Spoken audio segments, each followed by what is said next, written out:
ингээд 2024 оны Nextstart контент бүтээх сургалтаа амжилттай төгсөөд өөрийн хувьд бол за яаж рил хийдгийг, яаж видео хийдгийг, за постуудаа яаж оруулдгийг, яаж бэлддгийг, за Canva дээр яаж ажилтгийг, CapCut дээр яаж одоо видеого эдитлэхийг, контент хийж сурах техникүүдийг одоо сурсан, мэдсэн.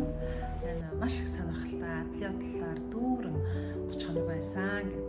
За миний хувьд бол рил хийх дуртай, бичлэг хийх дуртай, урт байгаа зүйлийг хүн төх дуртай, хүн заах дуртай. За ямар ч байсан би өөрийнхөө хүссэн зүйлийг хийх ёстой, шаардлагатай чадруудыг, шаардлагатай одоо скиллүүдээ тэгээд дортоор нь би хэд явах ёстой гэдэг дөрмийг баримталсан. Тийм учраас одоо та бүхэн 45-аас дээш бол 40-с дээш бол одоо бити өөрийгөө хориодсон, хоцорсон, одоо бидний үе өнгөрсөн ч гэдэг юм тий, өөрийгөө тэгж бити голоорой, өөрийгөө бити дутуу үнэлээрэй.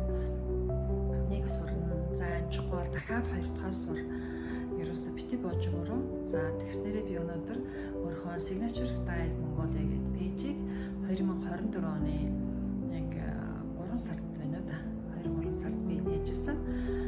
Тэгээд түүнээс хойш би тасралтгүй өөрийнхөө сурсан контент, одоо өөрийнхөө сурсан ур чадруудаа ашиглаад рил хийгээд, бичлэг хийгээд маш олон гой сургалтуудаа би бас гаргасан. За ингээд өөрийнхөө пэйжийг хөгжүүлээд өнөөдөр хүрсэн. За тэгсэн хувьд бол надад өөртөө цаг гаргаж, өөрийгөө сонсож, өөртөө би хөрөнгө оруулалт хийснээр баяртай байгаа. Ингээд өөрийгөө шинэ аялалд тий одоо шинэ карьерийг personal branding гэдэг дээр би ажиллаж байгаадаа маш их баяртай байгаа.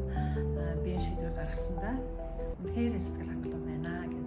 За та бүтээгээч гэсэн бас тий мэдээж эдит хийгээд амаргүй, энэ бүгдийг хийгээд ард нь гарахад амаргүй. YouTube-с бичлэгүүд үзээ сурч болно.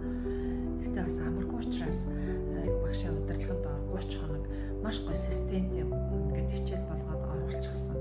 Монгол хэлээрээ заадаг. За ингээд энэ сургалтанд ороорой. Энэ сургалтыг сонирхоод үзээрэй. Өөрийнхөө хувийн брендийг хөгжүүлье. Заншгүй цаашаа өөрийнхөө хийж бүтээх юм аа дээр өсөж сошиал дээр тавья хий гэж байгаа. Та бас сонирхоод үзээрэй.